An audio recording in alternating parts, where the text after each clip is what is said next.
Hiya! Thank you for joining me today. Today we're going to talk about another TV show which I binged the first series of recently. This again is on Netflix and it's called The Expanse. So The Expanse is something that I was recommended by some friends on Facebook. We kind of had a bit of a chat and someone had seen it and they said you should check it out, it's a really interesting series. So far no one said the thing that really would have got me absolutely gripped in the first place, which is something that I felt when watching the show. So no one compared it to this other show, which had they done that I would have been all over this thing that much sooner. Anyway, I took their advice, watched the show and was really pleasantly surprised. So The Expanse is it's a science fiction television program. It's set in the future. It is in a world where humans have colonized the solar system. So there are human beings who are living on Mars. There are human beings living in the asteroid belt. They're known as belters. And human beings basically exist in different classes, almost based on what planet you're operating from. May I ask you something? Do you miss Earth? These endless blue skies, free air everywhere, and open water all the way to the horizon. So the Earth is a very sort of greedy, needy place run by the United Nations. It requires resources from the solar system. And part of what has to happen in areas like the outer belt in this asteroid belt region, which is obviously rich in minerals and materials that you would need for mining, but the asteroid belt has no atmosphere, it has no water, and consequence the people who live on the asteroid belt are suffering from a couple of things. Number one, they have to rely on supplies of oxygen, they have to rely on supplies of water, and they also have to deal with the fact that their bodies, because there is intensely low gravity or no gravity where they are, there's some artificial gravity, but they grow up in a situation where their bones and their bodies are not capable of going back to Earth. Basically being alive in Earth, in the normal Earth atmosphere, is almost a death sentence for them. The only place that they can really be comfortable is if they're submerged underwater, where the natural buoyancy aids them. There's a particularly interesting scene where they show someone who is being interrogated, and the only method of interrogation is they're hanging him up. He's held under his arms, just suspended. He can't support his own body weight, and he's practically unable to breathe. And it's incredibly interesting because it seems to be so rooted in what would be fact. Now, you've seen this kind of stuff in other films before. There have been films in the past that have dealt with the fact that people on Mars will suffer from a lack of oxygen. Total Recall did that. And there are other films and TV shows that have done things based on people being weaker if you spend lots of time out in space and you're not exposed to the same kind of atmosphere. That happened with the relatively lower gravity of Pandora in the film Avatar. So again, you see the main bad guy is doing an awful lot of weights just to maintain what he considers to be his Earth strength, because this place will sap your strength.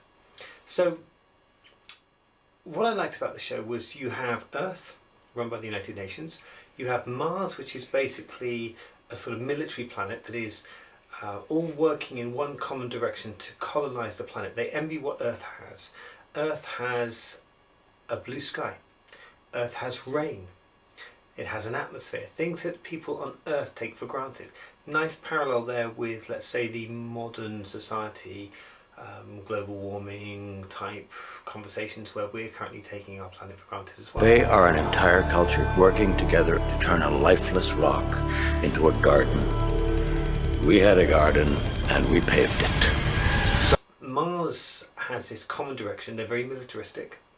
They are feared that, but there's been let's say, a balance of power struck between Mars and Earth, where Mars and Earth are essentially getting what they need from the surrounding planets. Earth in particular is running the sort of the bases out on the belt. It's under the control of the United Nations, and they are exchanging the resources for shipments of ice and shipments of oxygen, which are harvested from asteroids and meteorites and all sorts of different places around the solar system. So this is a really interesting show that runs with a really great sort of sci-fi. It's quite dirty. It's got a sort of Blade Runner type feel. It's quite dirty, futuristic. You have a lot of, let's say, social commentary within the show about people who have, people who don't have, people who are fighting for better rights for their people, maybe rights of all belters, for example. They built their solar system on our backs, spilt the blood of 1 million of our brothers, but in their eyes, we're not even human anymore. It's got some really interesting cast members. So Thomas Jane is probably the one of the best well-known cast members from the show. He was obviously in the Punisher movie, which wasn't very good, but he plays a detective who is who's given a sort of off-the-books mission to find this girl. She is the daughter of a very rich, high-ranking person, and she's gone missing, very much rebelling against Daddy, but she's disappeared, and she's embroiled in this whole issue. The TV show focuses on that as one of the major plot points, but it also focuses on the crew of a vessel which is bringing supplies to the belt. So it's one of these vessels that tracks supplies back and forwards across the solar system, and is bringing supplies to the belt. I think it's water. They're bringing water or ice or oxygen, one of the three. So they're bringing that to the belters, and you have this sort of ragtag crew who so reminded me of the Serenity crew. And this is where, for me, this is the closest thing I've seen to Firefly in such a long time.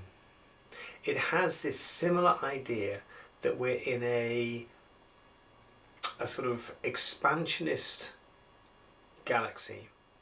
We haven't got as far as they got in Firefly, but you have this inner core of the solar system, which is high amounts of control, a lot of wealth. People are very privileged. And then the further out you go into the solar system, the more people live without the rule of law. They live a more frontier style of lifestyle. And that's so similar to Firefly. You have again this ship with its motley crew, literally a motley crew, who have at their heart sort of 4 or 5 key crew members who have to come together over the course of what happens to them. And they find themselves at the centre of a sort of impending conspiracy type situation where they're being set up. They or someone else is being set up in order to provoke conflict between Earth and Mars. And they contribute in part to that. And in some ways they help to alleviate matters. But you find eventually that everything sort of comes together with these 2 different through lines, these 2 different stories. You also have the issue going on at the same time of the Belters who are looking for, let's say, a fight for their own independence. And they clash with Thomas Jane's character, they clash with the detective, and they are also mixed up in some of the goings on with our crew that we're following on the ship. And for me, this was such an interesting story. It takes a while to get going. It's not something, it was certainly interesting from the first episode, but it didn't absolutely grab me and keep me, excitedly coming back for more. I was sort of in the vein of watching a couple of episodes, then I watched a couple more next day, I watched this over the course of like a week. It's not something I felt I had to binge in 24 hours, 48 hours, something like that. But I think that's a good thing, because there's a lot of depth to this. There's a lot of interesting characters, there's a lot of intrigue going on, and it really does request a sort of decent in-depth viewing, and not going too far too quickly. So in terms of the cast themselves, I've mentioned obviously that we have Thomas Jane in the show, but we have two other cast members who I thought were really, really good. The first of those is Stephen Strait, and he plays a sort of reluctant first officer of this vessel. We're following this transport vessel. And then you have Dominique Tipper, and I'd never seen Dominique Tipper in anything before.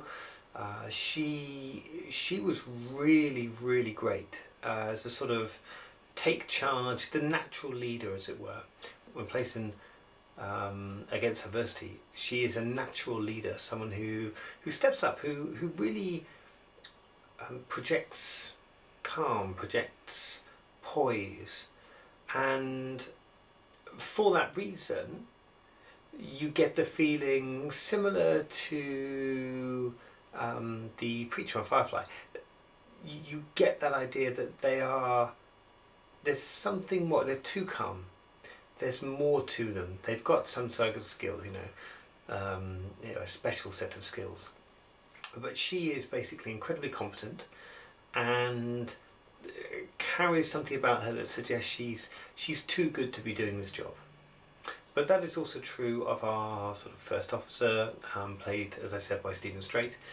He also is someone who projects his feeling of trying to almost underachieve. Doesn't want to rise too high, doesn't want to get too far, even though he's clearly very capable of it. Anyway, the show itself, I know some things about the show, in that I know it already has a completed second series, which is shown in the US. It is lined up for a third series, which is great. So in that regard, it's already gone far further than Firefly did, which, again, I think it was criminal what happened to Firefly. I love that show. I think it's so intriguing. There's so many stories they had left to tell. The universe that they were playing in was so rich. So great characters. Yeah, the film Serenity was great. It's a sort of wrap-up, reward type thing. But I really felt that had 4 or 5 good seasons left in it. The Expanse, however, has already had a second season, which hasn't yet been shown in the UK as far as I'm aware. Its first season was on Netflix, so I'm really hoping that the second season will appear fairly quickly, and then we'll be able to binge through that as well, because I've heard from people that the second series, if anything, was better critically received than the first, and was considered just to be a better all-round series than the first. And if that's the case, well, I'm super excited for that. So, that's The Expanse. Has anyone seen it? Interested in anyone else thinks it has these kind of parallels with Firefly? Certainly for me, that was a massive, interesting part of what I liked about the show, and it kind of scratched that Firefly itch that you have for good sci-fi. For me, now I know this might be sacrilege to some, but I hated Battlestar Galactica. I could not get into that show whatsoever. It didn't grab me back in the 80s. I was more Buck Rogers in the 25th century kind of girl. It just didn't grab me, and the remake didn't grab me either. So for me, it's been a while since we've had some good original space set sci-fi to really get into, and for that I'm super glad I found this, and I'm really glad it's already into season 3. So, into anyone's comments. Have you seen it? What do you think about it? I'm putting the first series at, I'm going to put it at an 8 out of 10. It's a good series, really good series. Lot to recommend it. I think it's got room to grow, it's got room to get better, and certainly the first series ended at a point where I was absolutely intrigued to know what was coming next. There's a whole big extra plot that I've not mentioned, deliberately so, which is yeah, it's going to be so interesting to kind of work out exactly who it is that's kind of operating behind the throne, because it's also got some excellent sort of political type characters and stuff in as well. So there's an awful lot of depth to this that is, yeah, that's kind of got my juices flowing. Anyway, I hope you enjoyed this. If you've seen The Expanse, please leave me some comments. If you haven't, then go check it out. It really is good sci-fi, slow burn to begin with, but picks up. And from what I hear, season 2 even better. I've not seen season 2, so don't tell me, don't take my word for it. Okay, so thank you for joining me today. That was my review of The Expanse, 8 out of 10, and I look forward to talking to you again soon. By all means, feel free to like, share, subscribe, leave me some comments down below, and until next time, bye!